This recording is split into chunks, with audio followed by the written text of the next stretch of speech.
নমস্কার, সুরজিৎ মান্না ক্রিয়েশনস চ্যানেলের পক্ষ থেকে তোমাদের সবাইকে সুস্বাগতম। আশা করি তোমরা সকলে ভালো এবং সুস্থ আছো।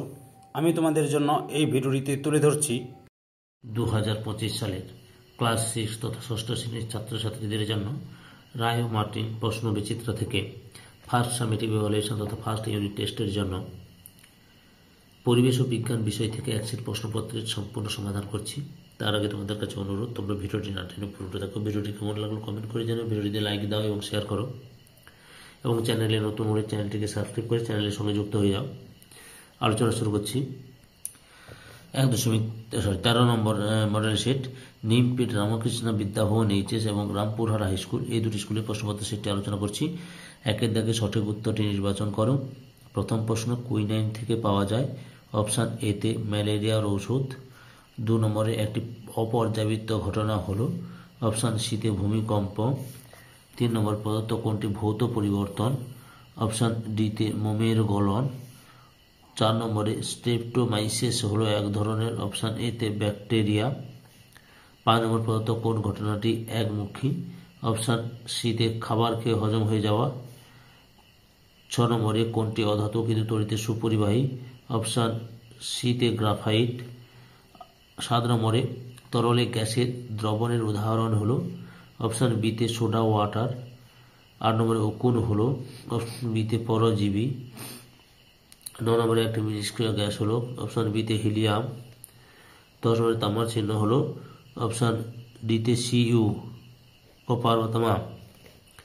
এরপরে কি রয়েছে, শূন্যস্থান পূরণ করো।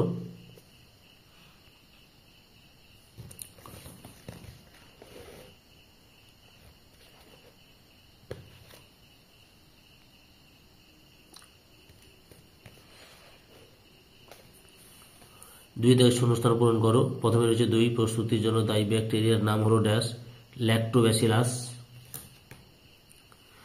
তারপর 3 নম্বরে লোহায় মরচে ধরা একটি ড্যাশ পরিবর্তন, রাসায়নিক পরিবর্তন। 3 নম্বরে গাছের খাবার তৈরি করার সময় গাছ বাতাস থেকে ড্যাশ গ্যাস গ্রহণ করে, কার্বন ডাই অক্সাইড গ্যাস গ্রহণ করে। এরপরে 3 দাগে সত্য অথবা মিথ্যা নির্ণয় করো। কি রয়েছে, 1 নম্বরে জোয়ার ভাটা একটি অপর্যাবৃত্ত ঘটনা, মিথ্যা। জোয়ার ভাটা একটি পর্যাবৃত্ত ঘটনা হবে। 2 নম্বরে কড মাছের যকৃতের তেলে প্রচুর পরিমাণে ভিটামিন সি থাকে, এটাও মিথ্যা। সঠিক উত্তরটি হবে ভিটামিন এ ও ডি থাকে। তারপরে 3 নম্বরে সিল্ক পাওয়া যায় রেশম মধ থেকে, এটা হচ্ছে সত্য। সিল্ক পাওয়া যায় রেশম মধ থেকে, এটা সত্য।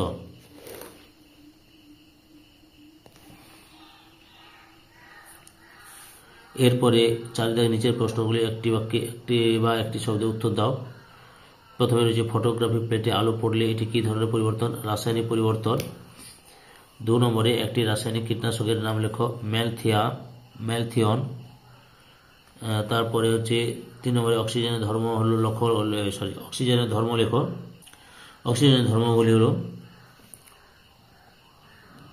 ভৌত অবস্থা, বর্ণহীন গন্ধহীন গ্যাসীয় মৌলিক পদার্থ। তাহ্য ধর্ম, জ্বলতে সাহায্য করে। শ্বাসকার্যের ভূমিকা, শ্বাসকার্যে সাহায্য করে।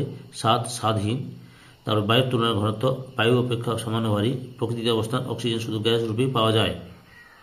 4 নম্বরে সংকেত লেখো, অ্যামোনিয়া NH3 অথবা মিথেন CH4। 5 নম্বরে মিথজীবিতা কাকে বলে। প্রকৃতির 2টি বা তার বেশি বিভিন্ন প্রজাতিভুক্ত জীব একে অপরের সাহায্যে বসবাস করলে এবং পরস্পরের বিনিময়ের মাধ্যমে পুষ্টি পদার্থ সংগ্রহ করলে সেই ঘটনাকে মিথজীবিতা বা সিম্বায়োসিস বলে। পরের প্রশ্ন, লবণ জলের মধ্যে কোনটি দ্রাব্য ও কোনটি দ্রাবক। লবণ হচ্ছে দ্রাব্য আর জল হচ্ছে দ্রাবক। 7 নম্বরে একটি সংকর ধাতুর উদাহরণ দাও, পিতল। 8 নম্বরে একটি তরল ধাতুর নাম লেখো, পারদ। 5 দাগে নিচের প্রশ্নগুলি একটি বা দুটি বাক্যে উত্তর দাও, যে কোনো 3টি। প্রথমে রয়েছে অণু পরমাণু কি। প্রথমে পরমাণু কাকে বলে, মৌলিক পদার্থে যে ক্ষুদ্রতম কণাতে মৌলিক পদার্থের সকল ধর্ম অক্ষুণ্ণ থাকে এবং যা রাসায়নিক বিক্রিয়ায় অংশগ্রহণ করে তাকে পরমাণু বলে।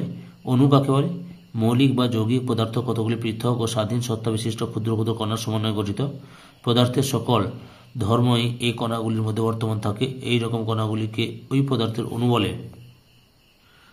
2 নম্বর দাগে পরাগ মিলন কি, পরাগ মিলন কেন প্রয়োজন।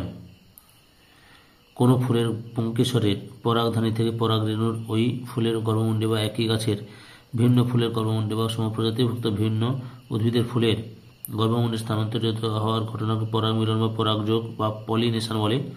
পরাগমিলনের ফলে গাছের উপকার: পরাগমিলনের ফলে সপুষ্পক উদ্ভিদের নিষেক ঘটে, ফলে ডিম্বক বীজে এবং ডিম্বাশয় ফলে রূপান্তরিত হয়। বীজ থেকে নতুন উদ্ভিদ সৃষ্টি হয়। ফল ও বীজ উদ্ভিদের বংশবিস্তারে সাহায্য করে। 3 নম্বরে ভৌত পরিবর্তন ও রাসায়নিক পরিবর্তনের মধ্যে 3টি পার্থক্য লেখো। পার্থক্যগুলি লক্ষ্য করো। যে সংজ্ঞা, উদাহরণ, স্থায়িত্ব, তাপের উদ্ভব, শোষণ, পরিবর্তনের কারণ, পদার্থের ওজন, অভিমুখ, এই সমস্ত বিষয়গুলি তুলে ধরে সুন্দর করে পার্থক্যটা লিখে দেবে। বুঝতে পেরেছ? এই ভিডিওর লাস্ট প্রশ্ন, জাপ পোকা ও পিঁপড়ে কীভাবে পরস্পরের উপর নির্ভর করে তা উল্লেখ করো। উত্তরটি লক্ষ্য করো। জাপ পোকাদের শর্করা সমৃদ্ধ বর্জ্য পদার্থকে হানি ডিউ বলে। এই হানি ডিউ পিঁপড়েদের উপাদেয় খাদ্য, এই জন্য পিঁপড়েরা জাপ পোকাদের লালন পালন করে, এমনকি শত্রুদের হাত থেকে রক্ষাও করে। এছাড়া জাপ পোকাদের খাদ্য ফুরিয়ে গেলে পিঁপড়েরা জাপ পোকাদের অন্য গাছেও নিয়ে যায়। সম্পূর্ণ ভিডিওটি দেখে আমার চ্যানেলে পাশে থাকার জন্য তোমাদের সবাইকে অসংখ্য অসংখ্য ধন্যবাদ।